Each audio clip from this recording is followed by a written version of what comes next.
Okay, we got some candy. Part of the reason I didn't want to pick up too much either. Got a little bit.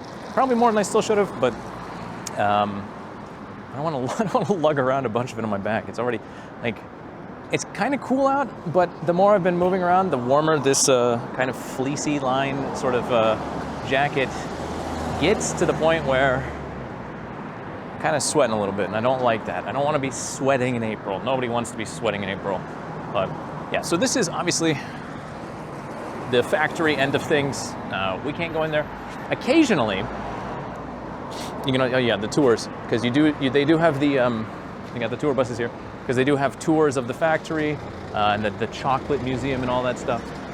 But I know once or twice when we've been in this area, you can catch a really strong whiff of chocolate. Just will smell extremely strongly of chocolate, but that is not the case today. Kind of just smells like something industrial. I guess so. Well. Okay, so we're in the process of it right now. We're crossing over. You can see all of those cars, probably. I know it's like kind of a far away view, but those cars going down into an underpass and some of them coming up out of it. That right there is, I mentioned it just a little bit ago, TTK, and we can see here some of those rail lines that I was talking about as well that kind of cut this area off, turn it into a little bit of a pocket. But, yeah, okay.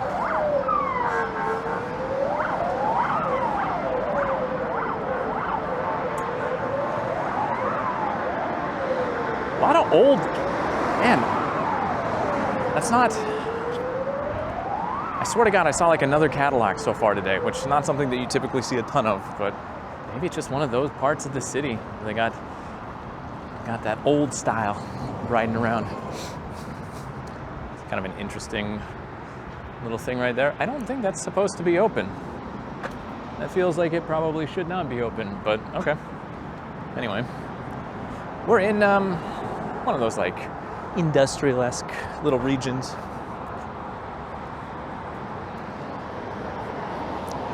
Also, getting dust and grime blown into my eyes. So, damn, like that's one of those weird little places you want to go up and explore, but probably, in fact, not probably, you just should not go up there. Definitely not only for the chosen few, I guess I will say.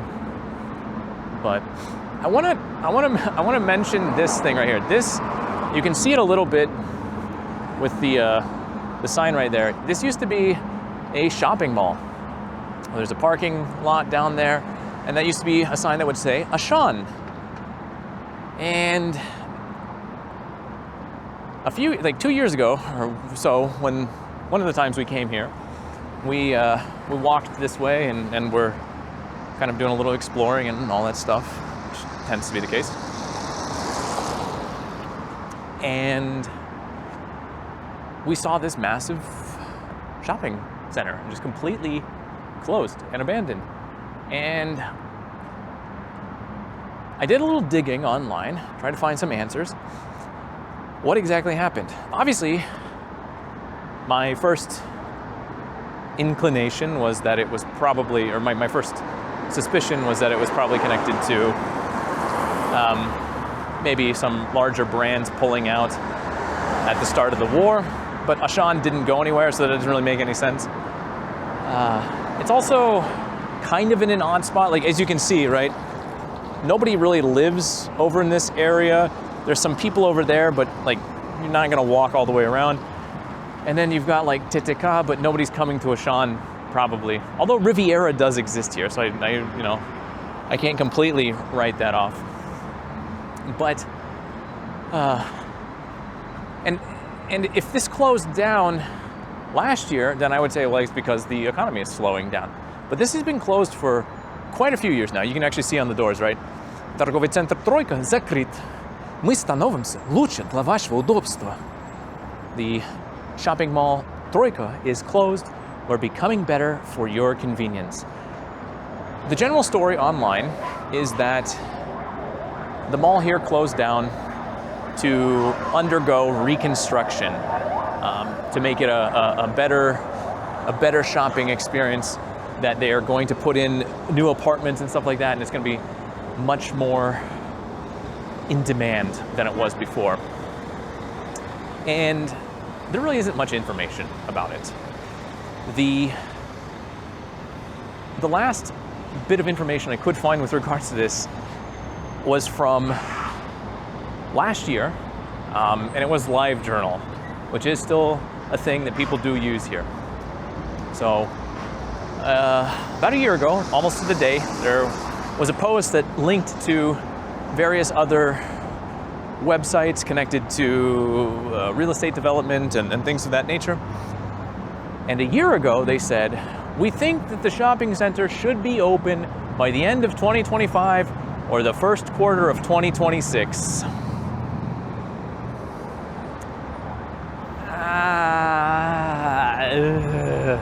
I don't think that's happening.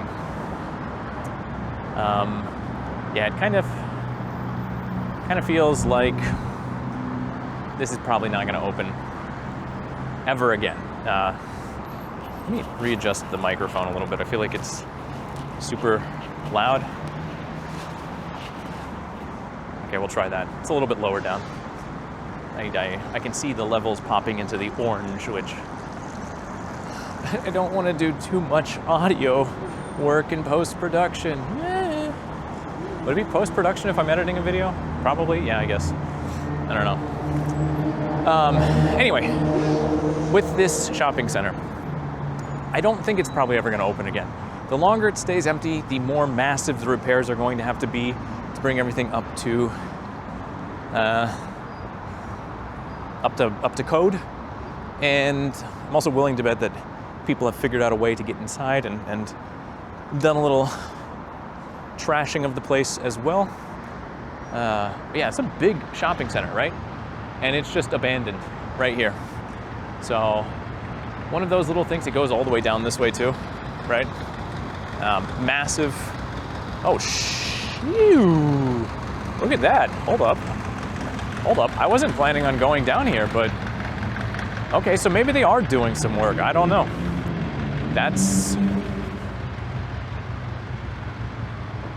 Or it just feels like like if they're actually doing work, maybe somebody should be taking that away? Question mark. There are garbage cans, so I don't know, man. Why did I say man? There's I don't know. The lights are on, so yeah. Oh wait, no. There's a little dude right there. Okay, maybe they are doing work. I was gonna say maybe they just piled all the trash there so that people couldn't go up into the parking garage, but then they would have to do it to this one as well too. So I don't know.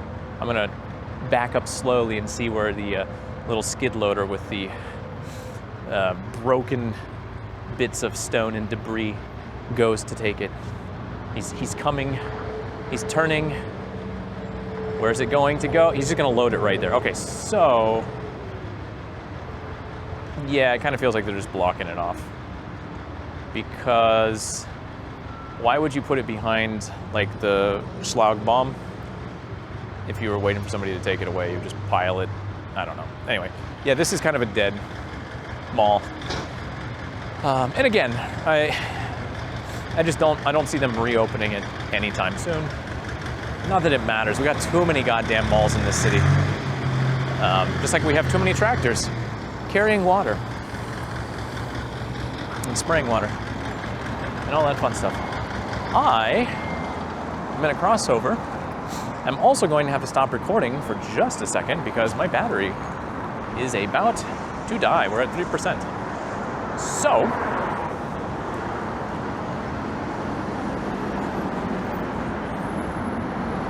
I guess, yeah, I'll stop right now.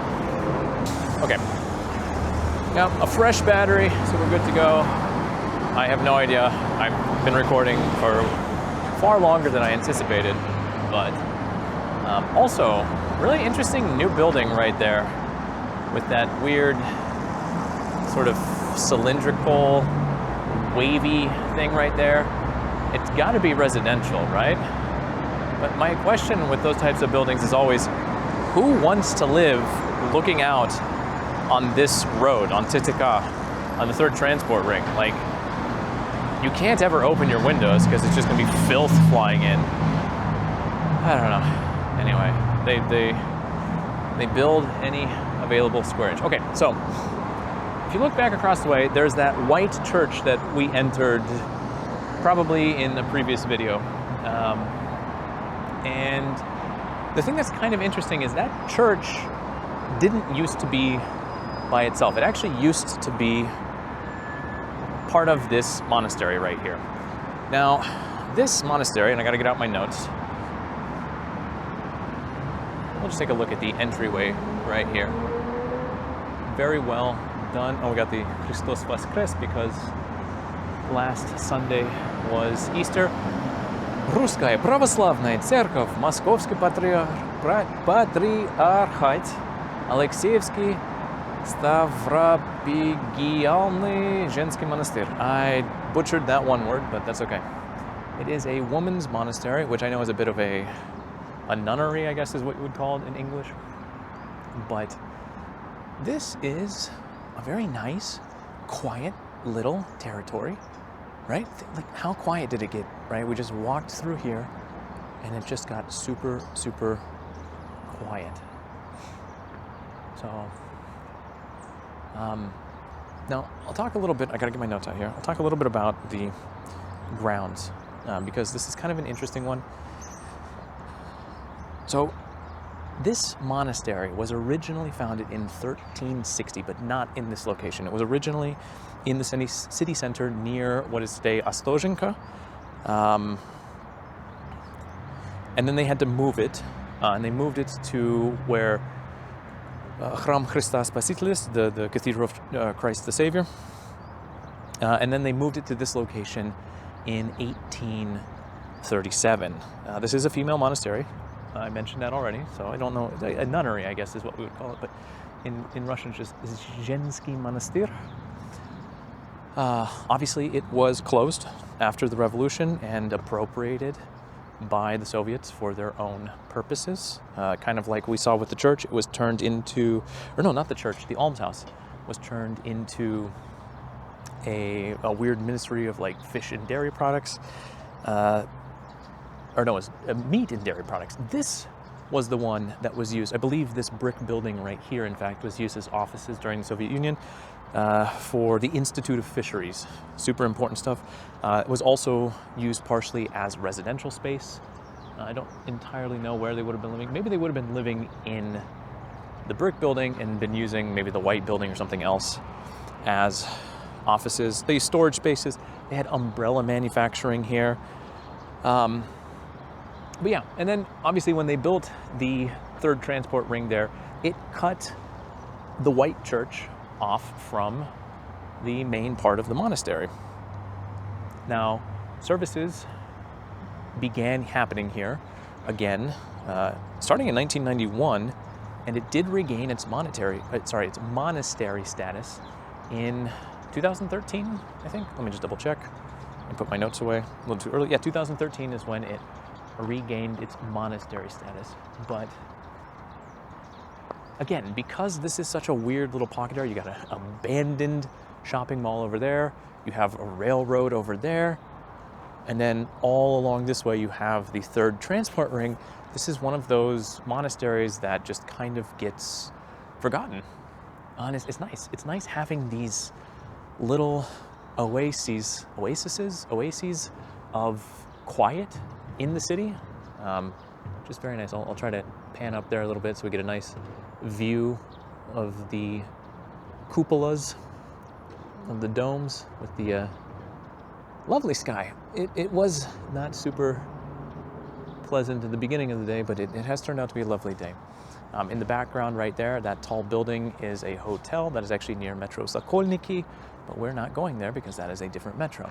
I don't know, I can't walk down this way, but it looks like they are doing a bit of some additional work. So yeah, nice, very nice little monastery. Again, it's not a park. Obviously, it's a monastery. Like, this is a religious territory. But in a city, you take any of these spaces, in a big city especially, you take any of these types of spaces that you can get. I don't know. Служба в храме. Okay, so I don't think this is open, which is unfortunate, but I do like this angle. I always love these angles. I'm just looking like straight up. Whoa! Okay. You know what? We're here. Let's try the door, right? No harm done. We'll see if it's open. Probably not. Okay, quiet. It is open.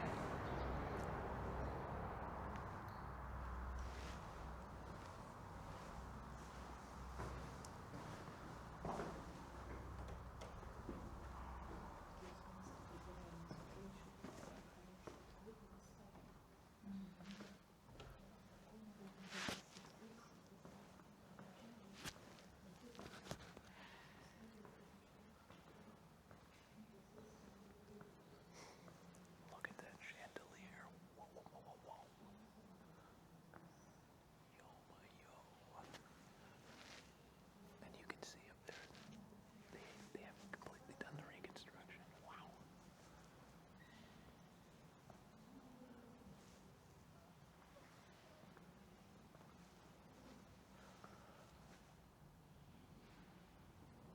Okay.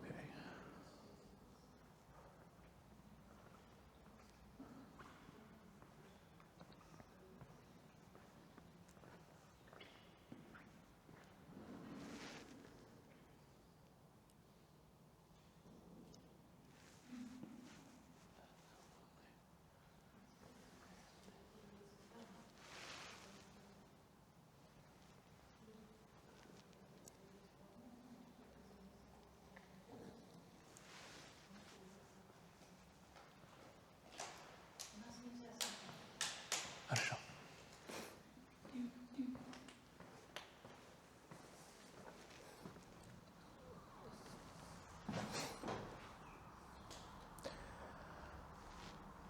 If you can't film, it would probably be good to put that information up on the door. Anyway, I think that's probably not the case, but we won't bother them anymore.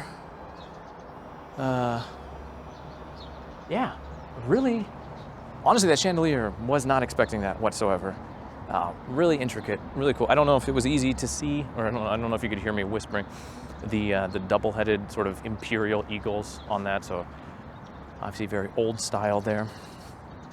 And you could see how the top of the bell tower was still, or no, it wouldn't be the bell tower. It would be the main dome. It's still closed off. So they still are doing reconstruction work up there as well. So, yeah. All right, well, I'll take it. It's pretty solid. I don't really think obviously there is another church, because they did say that there are services in another church, but I'm assuming that since this is a monastery, some people are living there, some people are living there, and that the rest of this is kind of off limits. We'll assume. I think that's good. I think we've seen enough. Get an idea. I honestly didn't plan on spending much time in here, but hey, that's why we're walking around, right? For you, days have passed. For me, hours. They also redid it kind of Sobyanin style, but they have a prayer pathway. I don't really know exactly how that works, but I'm assuming you ring the bell, and then there are some stations for you to pray at. But, all right. Give me just a moment, and we will be on our way to some other place. Okay, yeah, so just another, I guess, little piece of knowledge for y'all to tuck away is that monasteries sometimes also have public restrooms that you can use. I don't know. Take a look at the gate one more time, because it is also lovely, and the way that the main church fits through it. Very, try to line it up there. Oh, there we go. Very picturesque. Wow, wow, wow, wow, wow. In fact, if you even, I bend my knees a little bit, kind of get like the crosses line up. I don't know if I can do it with the camera, but okay. Anyway, that's enough of that. Yeah. Anyway, yeah. So we're back. We're gonna walk a little bit further. Oh yeah. Today, for me, in one day, but in I don't know how many videos ago it was for you. I showed you the city public toilets, and now you know that there are monastery public toilets, and not as nice as the city one. Not gonna lie. Really, probably don't need to know that I had to hit the loo, but listen, you're on a walk with me, and if I gotta go, you know, I gotta share that information with you too, because we're in this together, right? You've come along with me thus far. Yeah, anyway. So we're getting away from the third transport ring, thankfully. Ooh, and we are moving into,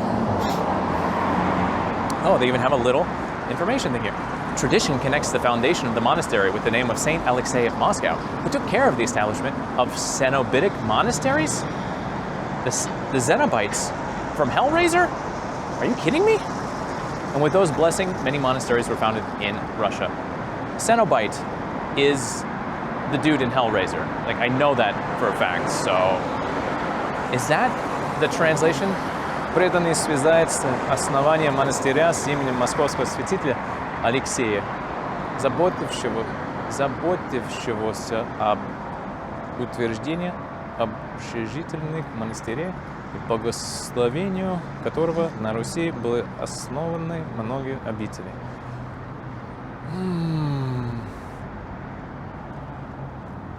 All right, I'm gonna have to look into Hellraiser and find out if the Cenobites are somehow connected to an actual religious thing, or maybe that's a weird translation. I don't know, like, theology was not what I studied.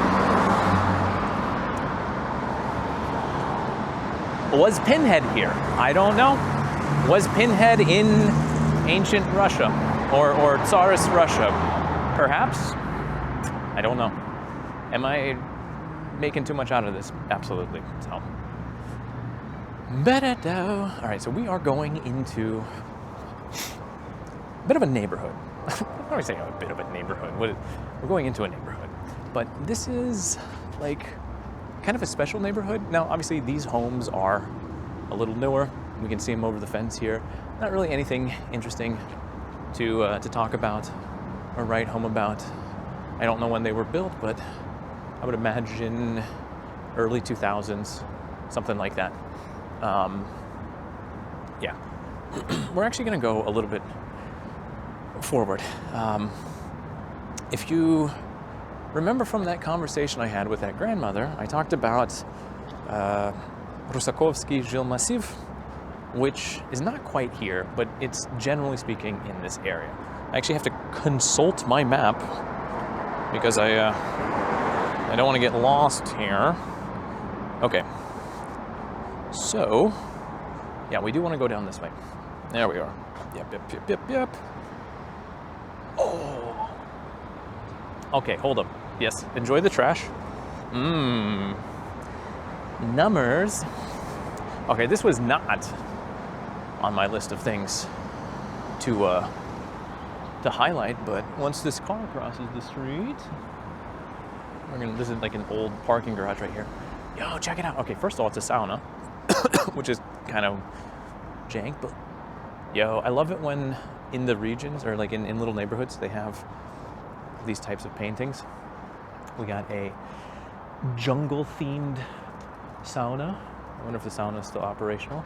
Got our little monkeys here. They paint these kind of electrical boxes so that they're a little bit less of an eyesore. Oh my God, there's more of them. Okay, yeah. This was not in the plans, but oh my God. Look at the little monkeys everywhere. This is super professional, and this absolutely needs to be documented for posterity's sake, obviously. So, yes, that's a monkey that's called a capuchin, because they supposedly looked like a type of Italian monk. Don't ask me why I know that. I literally could not recall. But yay! Colorful painted monkeys. That's what you're here for. I know it is. Don't pretend like it isn't. All right. And then I'm going to cross the street again in a less than ideal place so that we can get 5-minute planks and sit-ups of fire, or sit-ups on fire. 20 repetition, or no. Wait, what's the, anyway, 20 times 3 reps. Wait, 20 reps, 3, I don't know, dude. I'm not a fucking lifter. Let's just move on. That was not kind of a interesting little one there. Okay, so I was talking about the Gil Massiv, which is, it's a bunch of constructivist buildings. And this whole neighborhood that we're going to be going through and we're going to be spending the next period of time in is basically a constructivist region. So I mentioned when I first came out of the metro, oh, we got the police up there. We gotta be careful. I mentioned when I first came out of the metro that Krasnoselskaya was one of the first metro stations, that Komsomolskaya, Krasnoselskaya, and Sokolniki were kind of like the first 3 metro stations. That was where the first train ran between those 3. And this was where they built. They had that, I showed the Fabrika Kuchnia, the sort of kitchen factory, where they were modernizing food production. This was a whole region. We're actually gonna cross here, assuming that there are no vehicles. Okay. And because it was a new region, like this was the edge of the city about 100 years ago. There really was not much here. And so when they started building the metro out in this direction, there was a reason for it too. I don't remember exactly. They also started experimenting with building designs, and they started building constructivism, right? Constructivism is that style from the early Soviet Union, this idea of making a building more effective and to better fit the needs of the people. And this one right here, even though we cannot go into it, unfortunately, this is a really good example of that. I cannot remember it because it got a ridiculous name in Russian. This is the Ensemble Показательные дома для рабочих на Rusakovской улице. You can see that right there. Rusakovskaya улица, дом 7, строение 2. And it doesn't look like much, obviously, right? But 100 years ago, this was kind of groundbreaking. You can see it, right? Look at how the windows alternate, right? You have one a little bit higher or a little bit smaller, and the windowsills are up. They're not uniform. There is variation between them. It's possible that the variation came in later on, but it's kind of, no, it's almost done. It's done intentionally. And the big thing about these buildings, specifically here, this ensemble, is that they were constructed by, or they were planned by architects who had just finished their studies in Italy. And so they came back and they had these very Mediterranean ideas in their mind, and they tried to implement this sort of Mediterranean style meets constructivism, you know, kind of transplant that idea, but reinterpret it. I also don't know, I do think that like that building back there, I'm almost positive that is constructivist as well. So we have these like really quiet old neighborhoods. This brick one here, I do not believe, so I think that's a new one. But yeah, like a 3-story building, which is, I mean, like, let's be real, it's not the center of Moscow, but so quiet, it's so green, it's 3 stories. I know, obviously, it's a big city. You can't build like that and expect the population to be so big. But yeah, look at the windows here too, right? Like the odd spacing, the different placement. Obviously, that's a stairwell. But the big thing too with these is the the courtyard. The courtyard was designed to, again, emulate what you might find in a Mediterranean Italian city. Kind of a more communal feel, if you will. I've never actually, yeah, this is it. Okay, you can see it a little bit more here with the, I'll put it right there, with the arc right up in that area. So there are other arcs that we cannot see because they are on the interior courtyard. But you can imagine, right, for people who were factory workers or metro workers, this would have been a big deal. Now, I should probably clarify that even though this was a ensemble home, or an ensemble of homes for workers, it did actually end up basically going to the NKVD, which was like the KGB forerunner, which the FSB. So yeah, I don't think it got too much use by workers, but the idea was there, right? So that's something. And yeah, we'll see if we can get a better. There's a better view of it from across the street, and we are going to go across the street. But I also don't want to get too far. I do want to go back this way. So I feel, oh yeah. Oh yeah, thank God I turned around. Look at that. Yeah, right? Very obvious. It's style-wise not like anything else. See, and I know if you don't live in Moscow, you don't live in, even if you live in Russia, you know, like this is just kind of whatever. It might not look like much, but it definitely has its own thing going on. So I actually want to go over this way. I want to go over this way. Yep, this is it. So we're going into this business quartal, and we're going to check out two things over here. There's actually one thing of historical interest, and then let me get my maps open, my Google Maps.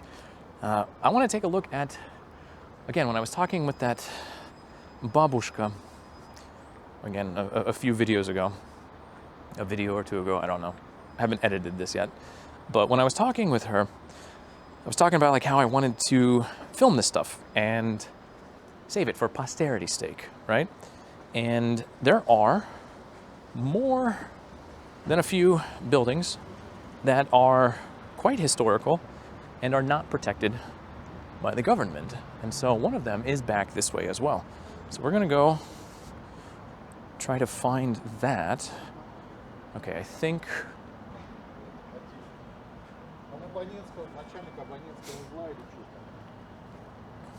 All right, we're gonna go back here.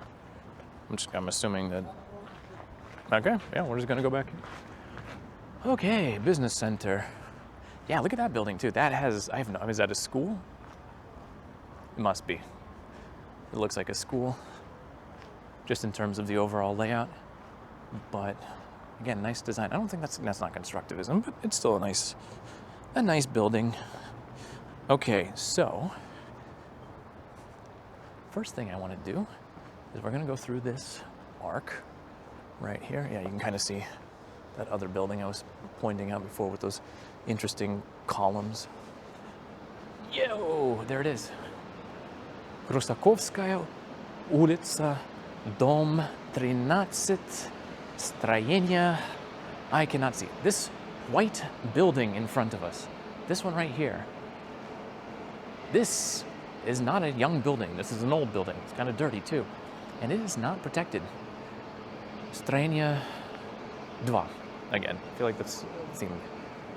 So, interesting, unique, odd little building, but it is not historically, it's not a historic building. It's not protected. It does not have any special status, meaning that if a developer came through with enough money or influence that they could theoretically knock this down and build something in this place. Now, I don't think that's going to happen because there's that business center right there. Again, we've got railway back in this area and just like a bunch of, I don't know, like heating or oil gas infrastructure. So I do think that this building is quite safe, but like I said, for posterity's sake, this is it. Kind of simple, but you can see there's some nice brickwork up in there. Again, not really too much. Nothing, I don't know, nothing that's like totally insane, but it's got character. It's got character, right? We'll go with that. It's got character. So, Krasnoselskaya улица, дом 13, строение 2. Oh no! The stairwell, yeah. We get a nicer view over here. Yeah, this is I guess probably a more interesting angle of the building, right? Huh. Got the little arc way up there at the top. And it looks like there's some additional space up there. I wonder if there's like a little, not attic necessarily, but kind of a quiet, private place. I guess this isn't a business center. This is a hotel/business center. Allianz Borodino Hotel. Sure. All right, we're going back out to the street here. And, oh, I know, I feel like we've just been doing this forever. We kind of have. Well, I kind of have. You guys are just chilling at home right now, aren't you? Aren't you? If you're having a good time, if you enjoy this little walk or the ones that we've been on before, give this a like, leave a comment, do all that YouTube stuff. You got some time right now. I'm not running to the next spot, and I'm probably not going to do that much editing because I have been able to yammer on pretty much incessantly since I started filming. So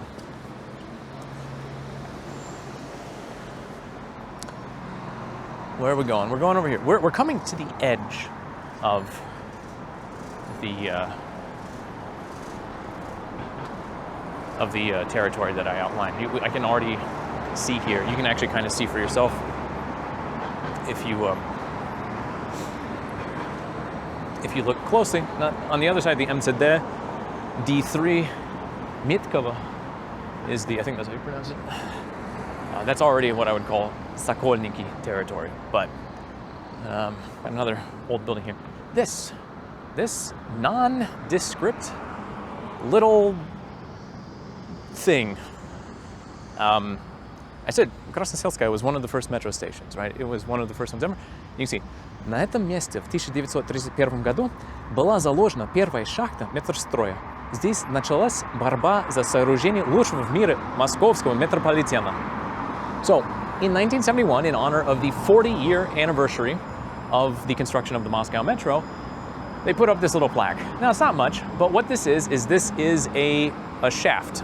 This is the first shaft that they drilled into the ground in order to begin building the Moscow Metro.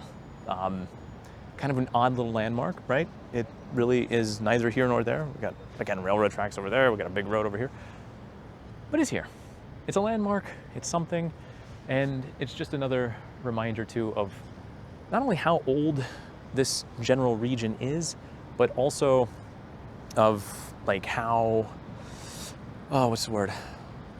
Like kind of how important it is in the city's history, right? This is connected to the beginnings of the metro. This is connected to the beginnings of constructivism. Like a lot of the things that we associate, especially with like the early Soviet period, or just the Soviet period in general, or just modern Russia in general, are connected to the Krasnoselskaya region. So I am tempted to just go down that, but I'm not going to. I'm going to go back around. I actually got to figure out how to cross this road now. We are on Krasnoselskaya улица. All right, we're going to backtrack a little bit. I sometimes just angle the camera off that way, I guess. I'm not typically paying attention, but okay, I'm gonna flip it back around because I'm not as interesting as whatever else is going on in the city.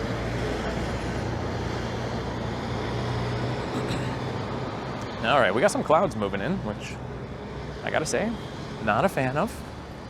Do not like that. It would be very nice if they just threatened and did not fulfill their promise. Empty threats, clouds, empty threats. That's what we're going for.